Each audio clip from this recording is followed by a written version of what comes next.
जब एक अकेला सांसद साहब है पार्लियामेंट के अंदर, जब अकेला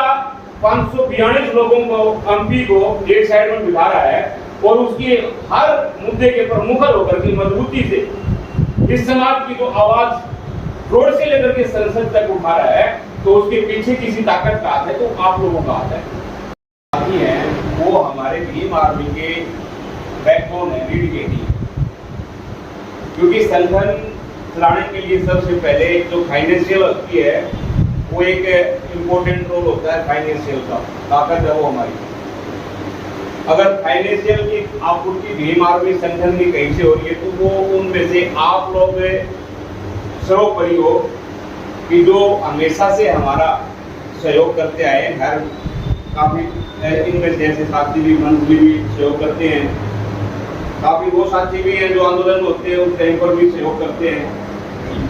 मतलब हर टाइप की मदद करते हैं। हर टाइप की मदद करने वाले आप लोग इस संगठन के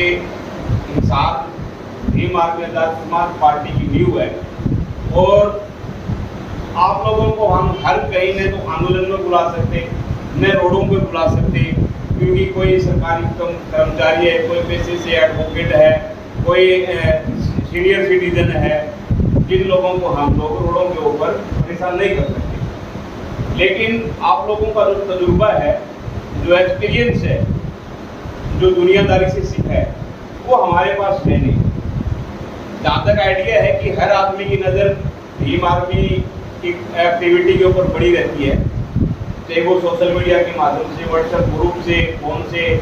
तकरीबन टेलीएप रहते हैं हम एक दूसरे से। तो हर आदमी ने जो 20-25 है, उन्हें ये पता है कि भाई संतलाल गलत कहाँ कर रहा है, या उसका कोई साथी है वो कहाँ गलत कर रहा है, कहाँ अच्छा कर रहा है, कहाँ और बढ़िया कर सकता है।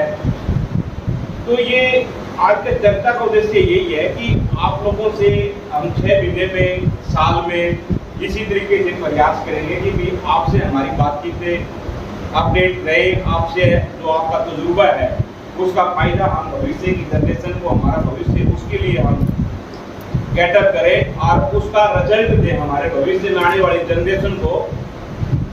क्रांति तो केवल करेंगे नहीं करेंगे, लेकिन हमारी जो 25 साल की उम्र है, जो 5-7 साल जो जज्बे के साथ इसी स्पीड में हम काम कर सकते हैं, तो वो अब हमारे ये 7-8 साल लगाने के बाद में समझ में आई है कि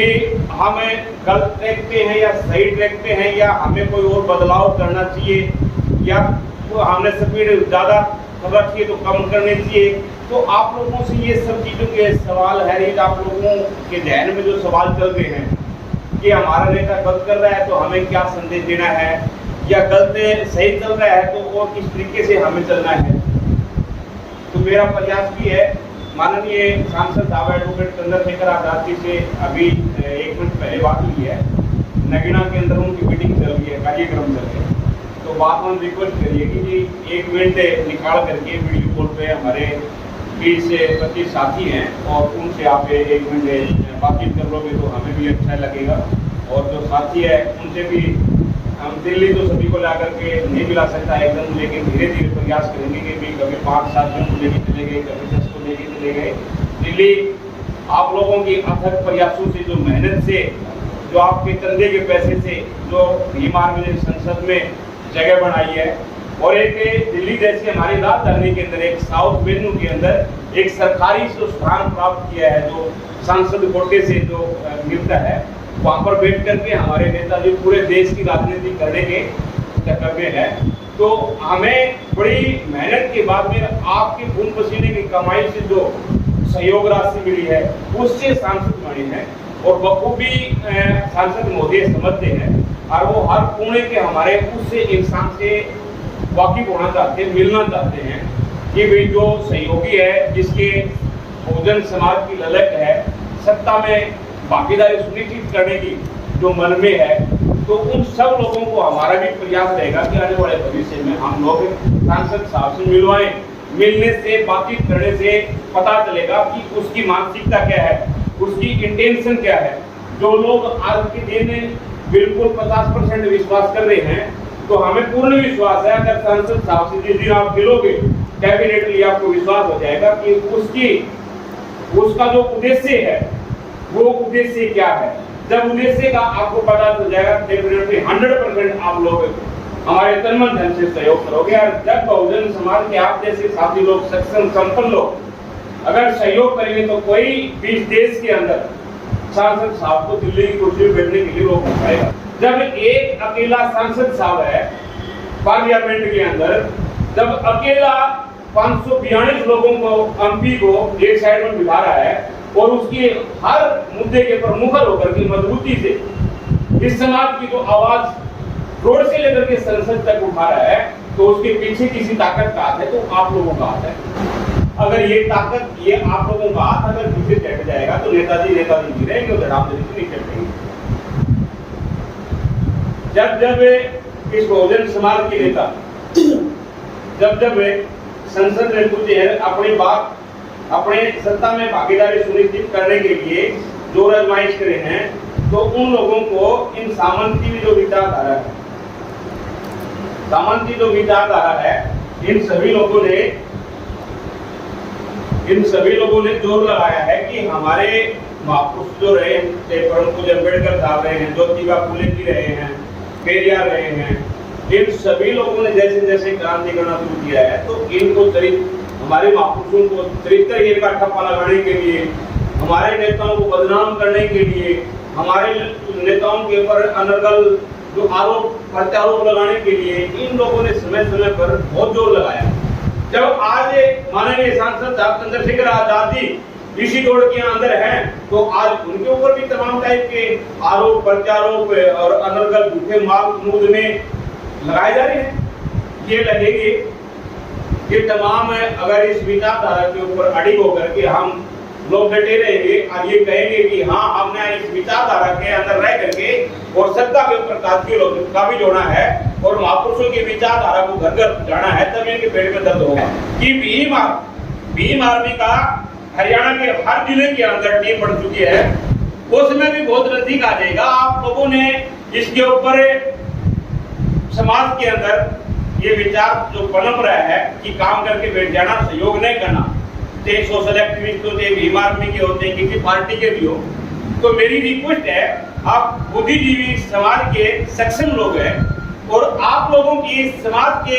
चाहे गरीब इंसान होते, पढ़े लिखे इंसान होते, यारे प्यारे हो, जो हमारे बहुजन समाज के अंदर चौपरासी भी अगर सरकारी पोल लग रहा है तो उस आदमी की समाज के लोग हर बात को स्वीकार करते हैं, उसकी बात को सुनते हैं, उसकी बात को मना नहीं करते कभी भी। अगर गांव में भी कोई गरीब का बच्चा अगर नौकरी लग गया तो उसकी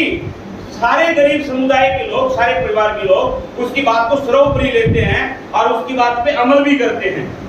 तो आप लोगों से प्रार्थना है कि ये जो माहौल सरकार बना रही है फिलहाल हम लोगों को डराने के लिए, चाहे वो संतराम अम्बेडकर का हो, चाहे वो रजत कर्सन का हो, चाहे बजरंग इंदर का हो, चाहे अमित जाटव का हो, चाहे वो सोशल एक्टिविस्ट कोई भी संस्था, कोई संगठन, किसी भी पार्टी का हो, उनके ऊपर ये दबाव प्रेशर जो डेवलप कर रहे हैं ये लोग और समाज को अलग अलग कानून के हिसाब से, अलग अलग बातों के हिसाब से, वोटों के हिसाब से, जाति के हिसाब से जो तोड़ करके और अपना जो राजनीतिक फायदा है वो लेते जा रहे हैं और हमारे लोगों को, हमें लोगों को, संगठनों को कमजोर कर रहे हैं। तो समाज को लोगों पर इसके ऊपर संज्ञान लेना चाहिए कि हम लोगों को क्या करना चाहिए। इन सोशल एक्टिविस्ट का हौसला अफजाई के लिए आप लोगों को क्या करना चाहिए, ये कैसे इस जनता के बीच में कैसे बने रहे। अगर इन लोगों को ऐसे ही मुर्दाबाद जिंदाबाद करके अगर ये जीवन यापन करना है या ऐसे जीवन टपाना है तो अलग बात है। अगर आप लोग ये चाहते हैं कि मेरे जैसे साथी जो खड़े लड़ रहे हैं, अगर ये समाज के बीच में जाकर के राजनीतिक स्टैंड को मजबूत कर सकते हैं, खुद की राजनीति तैयार कर सकते हैं, समाज के अंदर सत्ता में भागीदारी सुनिश्चित करते हैं, तो आप लोगों को अपना विचार बदल करके आप लोगों को इनके ऊपर संज्ञान लेना पड़ेगा। इन लोगों को समय पे, आप लोगों को गलत करने पे दुत्कारना पड़ेगा, सही करने पे शाबाशी देनी पड़ेगी, समय समय पर मोटिवेट करना पड़ेगा। आर्थिक जो कमजोरी है संगठनों की, सिस्टम की, हमारे लोगों की, वो आर्थिक कमजोरी भी आप लोगों को दूर करनी पड़ेगी। तब जाकर के समाज के उस वर्ग की जो पिछले पायदान पे है उसमें कुछ न कुछ ये कुचल मुचल कुछ भी थोड़ा बहुत भी ये संगठन बदलाव जरूर कर सकता है कि इस संगठन की बदौलत एक सांसद साहब हमारी आवाज को रोड से संसद से उठा सकता है। अगर किस दिन आप लोगों ने 10 सांसद भीम आर्मी आजाद समाज पार्टी के बना दिए तो इस देश के अंदर कोई भी हमारी बहन बेटियों की तरफ उंगली भर के, उंगली तो दूर की नजर भी नहीं उठा पाएगा। अगर झूठ बोल रहा हूं तो आप लोग बताने का काम करेंगे, क्योंकि मैं अब बोल सकता हूं कि मुझे भी कम से कम भी 8 से 9 साल हो गए हैं इस संगठन के भीम आर्मी के डंडे के नीचे काम करते हुए, और मुझे भी बहुत कुछ सीखने को मिला है और बहुत कुछ समझ में भी आ गया है कि मैं गलत हूं, ठीक हूं, क्या करना चाहिए क्या नहीं करना चाहिए। तो आज समाज के जो 20 से 25 जो लोग हैं वो 20 से 25 लोग नहीं है, मेरे लिए तो वो पूरे हिसाब जिला है, मेरे लिए तो वो सब कुछ है,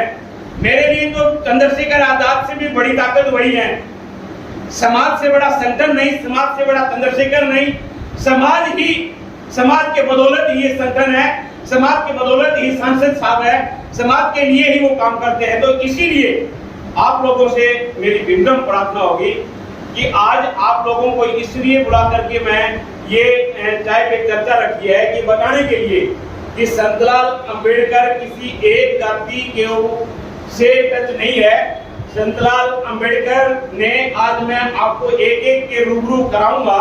कि जो 20 से 25 लोग हैं ये किसी एक जाति के नहीं है। सबसे पहले जिक्र करूंगा कि जो एससी और डीएससी बोला गया है, यहाँ पर एससी और डीएससी दोनों शामिल है, उसके साथ में यहाँ पर बीसी भी शामिल है, उसके साथ में यहाँ पर हमारे शूद्र जाट बिरादरी जर्नल की भी शामिल है।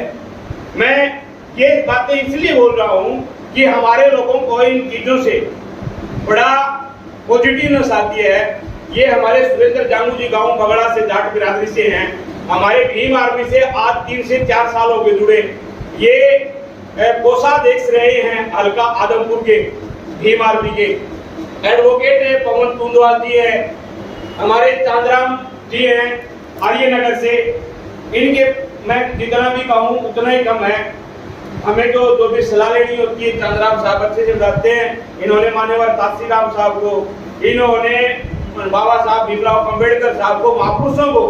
जो सामंती महापुरुष बताते हैं, गांधी पार्टी और जितने भी, उनको भी अच्छे तरीके से ज्ञान पड़ा हुआ है। तो इसके पास ज्ञान का भंडार है, सारी राजनीति के ऊपर ध्यान रखते हैं। ये कोई आम नागरिक नहीं है, लाखों लाखों के बड़े बड़े चैनल बनाए हुए हैं भीम आर्मी के नाम से, बहुजन समाज के नाम से, हमारी आवाज को पूरे देश में भेजने का भी काम करते हैं। साथ में प्रवीण वाल्मीकि जी हैं, जो प्रवीण भाई से मैं बहुत ही थोड़े समय पहले मिला था, लेकिन इनके अंदर भी वो जहर पूरी तरीके है, वो जहर जो एससी और डीएससी की खाई को भरने का काम करने का काफी है। क्योंकि जो एससी और डीएससी के नाम से जो समाज के अंदर के खाई पैदा हुई है, कि विरोधाभास में उत्पन्न हुआ है, अगर उसको हम लोग आपस में मिल करके बैठ करके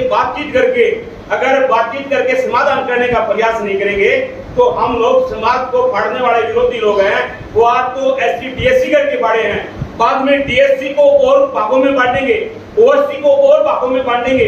तो ये इसी तरीके से बांटते जाएंगे। बाबा साहब ने अपने 4 सैद्धांतिक हो करके तमाम हजारों जातियों से, और ये 3-4 वर्गों में बांटा गया था, एससी, बीसी, जनरल, माइनॉरिटी, तमाम इन वर्गों में बांटा गया है। तो अभी सरकार ने बड़े सोची समझी साजिश के साथ ये हमारे शेड्यूल कास्ट को दोबारा उसी तरीके से बांटना शुरू कर दिया है। तो परवीन भाई का एक कारोबार है, बड़ी मिर्जापुर रोड पे भी फैक्ट्री है, अपने इधर सब्जी मंडी के पास में भी इनका खुद का कारोबार है, बड़ा अपना खुद का कारोबार है। और इनकी भी विचारधारा सेम जो परम पूज्य मान्यवर काशीराम साहब, ये दीना भाना वाल्मीकि साहब, जिन्होंने ये जो पैदा किया है भाईचारा इस देश के अंदर, बहुजन समाज की क्रांति पैदा की है, वही विचारधारा सेम इनकी है। तो इसलिए आज परवीन मेघवाल जी हैं, कुलदीप मुवाल जी, राजवीर बानखड़ जी हैं, मेरे बहन डॉक्टर सुदेश जी हैं, कश्मीरी लाल जी हैं, और रंगा साहब हैं, मान सिंह सूबेदार साहब हैं, एडवोकेट बजरंग मित्तल जी हैं और हमारे सत्यवान कबीरपंथी जी हैं। एक बार खड़ा होना सत्यवान जी। सत्यवान जी खुद बताएंगे बाद में तो अच्छा रहेगा। ये तटी यूनिवर्सिटी के अंदर हमारे समाज के एससीबीसी को ट्रेनिंग देते हैं बाकायदा महीने की, हफ्ते की, जिसके बिहाफ पे हमारे बहुजन समाज को भेड़ पालने का, बकरी पालने का, गाय पालने का लाइसेंस भी मिलता है, जिसके बिहाफ के ऊपर एनिमल हस्बेंड्री में अटेंडेंस इस टाइप की जो करते हैं उसके लिए भी जरूरी होता है।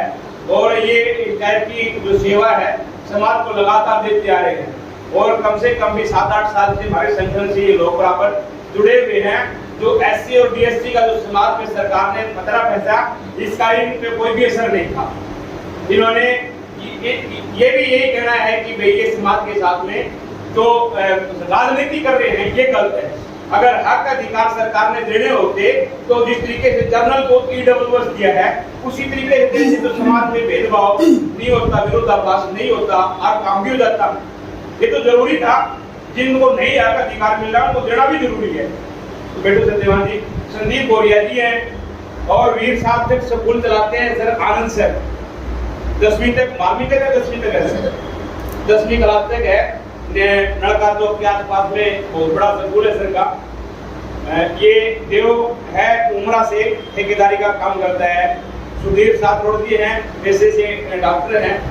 एक कंपनी के अंदर मैनेजमेंट का काम करते हैं। शेखर रंगा जी हैं, शेखर रंगा जी वार्ड नंबर 9 से एमसी का चुनाव भी लड़ा था आगे। डॉक्टर मनोज जी हैं, ये भी अपने डॉक्टर मेडिकल लाइन से हैं। मनोज भाई है जो सोफा का काम करते हैं, सोफा जो घरों में होते हैं बनाने का। और आत्म प्रकाश मास्टर जी हैं, अभी ड्यूटी पे ही है फिलहाल, कौन से गाँव में है। और हमारे किशन भाटी जी है गुर्जर समाज के अंदर, क्योंकि काफी समय से हमारे साथ में जुड़े हुए हैं। और जवाहरलाल अंकल जी हैं प्रजापति जी, और काफी समय से इनका बेटा परवीन जी हमारे भीम आर्मी स्टूडेंट फेडरेशन के जिला अध्यक्ष जी हैं। और एक बार सर जानू साहब हैं, रुखवीर प्रजापति जी हैं बगड़ा से। तो ये तमाम जो साथी हैं एससी बीसी और जो समाज के संविधान को मानने वाले जो लोग हैं, तो हर वर्ग हमारी तो प्रयास यही है कि हम भीम आर्मी के डंडे के नीचे भीम आर्मी भारत एकता मिशन नाम इसलिए रखा हुआ है कि भीम आर्मी का मतलब है भीम आर्मी भारत एकता मिशन। वो संपूर्ण भारत के अंदर जो हमारे बहुजन समाज की विचारधारा के संविधान को मानने वाले जो लोग हैं उनको हम एक धागे के अंदर पिरोने का काम करें और उनको बहुजन समाज बना करके हमारी राजनीतिक भागीदारी सुनिश्चित करने का जो प्रयास है, जो हमारी लड़ाई है, उसके अंदर मजबूती से हम फाइट करें, प्रतिद्वंदी से। और हम एक क्रांति करके बहुजन समाज में हमारी विचारधारा के इस देश के ऊपर काबिज होने का जो लाइन लगी हुई है हमारे महापुरुषों ने प्रयास करते हैं, उसी को आगे धकेलने का काम करें। और आज हम महापुरुषों ने 21वीं शताब्दी हमारी है, वो तब जाकर के होगी आप सभी लोग एक होकर के हमें तन मन धन से मजबूती दोगे। हर रोज हमें ये परवाह नहीं होगी कि आज हमें हमारे घर के ऊपर कोई चून की दिक्कत है, सब्जी की दिक्कत है, बिजली की पानी की दिक्कत है। अगर छोटे मोटे काम धंधे तो सारे करते हैं, छोटा मोटा काम धंधा मैं भी करता हूँ, कोर्ट में बैठता हूँ, एडवोकेट साहब के पास में, इंदर साहब के पास में, तुंगवाल साहब के, मैं भी कुछ सीख रहा हूँ। मैंने भी LLB की है। छोटा मोटा ट्रांसपोर्ट का काम है, महीने में 5-7 बुकिंग आ जाती है, उससे मेरा घर खर्चा चल रहा है। ये और जो हर समाज में, हर घर में जो बच्चा एक ऐसा जरूर होता है कि राजनीतिक विचारधारा या राजनीतिक मोटिवेट जरूर होता है किसी रिश्तेदार से, किसी पार्टी के नेता से, किसी समाज के नेता से, तो उसको हमारे हवाले करने का काम कीजिए। देखिए समाज के अंदर भीम आर्मी को कमजोर करने के लिए जो विरोधी लोग हैं वो कहते हैं कि भीम आर्मी के लोग हैं वो समाज के नौजवानों पढ़े लिखे पर मुकदमा दर्ज करवाते हैं, ये करवाते हैं। हमारी देश जैसे हमारी बहन बेटियों के प्रताड़ित न करें। हमारे को कॉलेज में या किसी खेत में, किसी ऑफिस में मान सम्मान मिले, हमारे साथ उत्पीड़न ना हो, अत्याचार ना हो। कोई शहजादा या मजबूत आदमी का बेटा हमारी बहन बेटियों की तरफ उंगली उठा करके या आंख उठा करके न देखे, गंदी नजर से न देखे। इस टाइप के हम साहस करते रहते हैं। चाहे कॉलेज में हमारी किसी बहन बेटी को परेशान कर रहा हो तो हमारे पास भीम आर्मी स्टूडेंट फेडरेशन इसलिए बनाई हुई है कि कोई कॉलेज स्कूल के अंदर कोई हमारी बहन बेटी के साथ ज्यादती कर रहा है, जबरदस्ती कर रहा है, तो हमें बताने का काम करे। हम अच्छी तरीके से संवैधानिक दायरे में उसको सबक सिखा देंगे। उससे न तो हमारा मान सम्मान में दिक्कत आएगी, न कोई हमारे बेटी को पता चलेगा, न परिवार को पता चलेगा, लेकिन उसका इलाज जरूर कर देंगे जो हमारी बेटी को परेशान कर रहा है, रास्ते में परेशान कर रहा है। और समय समय पर हम लोग प्रयास कर रहे हैं, जो हमारे बहुजन समाज के अंदर जो साथी रोजगार जो बिजनेस चला रहे हैं, जैसे परवीन का बिजनेस है, जांगो साहब भी अपना छोटे मोटे व्यापारी है, ये कपड़े की दुकान है, वर्मा जी है, ये अपने प्रॉपर्टी डीलर का काम करते हैं, शेखर गंगा जी हैं, उनका प्रॉपर्टी डीलर का है काम, सत्यवान कबीर पंथी जी का काम है, बोरिया साहब भी टेक्निकल ट्रैक्टर वर्ग का काम करते हैं। तो सभी लोगों के देव भाई है, 4 5 6 तकरीबन 10 लोग इनके पास काम करते रहते हैं। एक दूसरे जो हमारे उंगली पकड़ करके और आगे बढ़ेंगे तो डेफिनेटली हम लोग वो काम कर देंगे जो आप लोग सोच रहे हो कि समाज को उतना मजबूती से पेश करने के लिए भीम आर्मी पूरे हरियाणा ने पूरे देश के अंदर पूरा जोर आजमाइश कर रही है बगैर संसाधनों के। अगर इसके पास में संसाधन हो जाएंगे तो ये मान के चलो कि कोई भी ताकत भीम आर्मी के नाम से जितना टेरर है आज के दिन, क्योंकि देश के अंदर सामंती लोग हैं वो डर के साए में काम करेंगे हमारे लिए, अदरवाइज हमें परेशान करने का ही काम करेंगे। अगर हमें कोई साहस मिलेगा तो हम लोग भीम आर्मी को मजबूत करेंगे तो डेफिनेटली समाज तो अत्याचार उत्पीड़न कम होंगे, बढ़ने का काम नहीं होगा।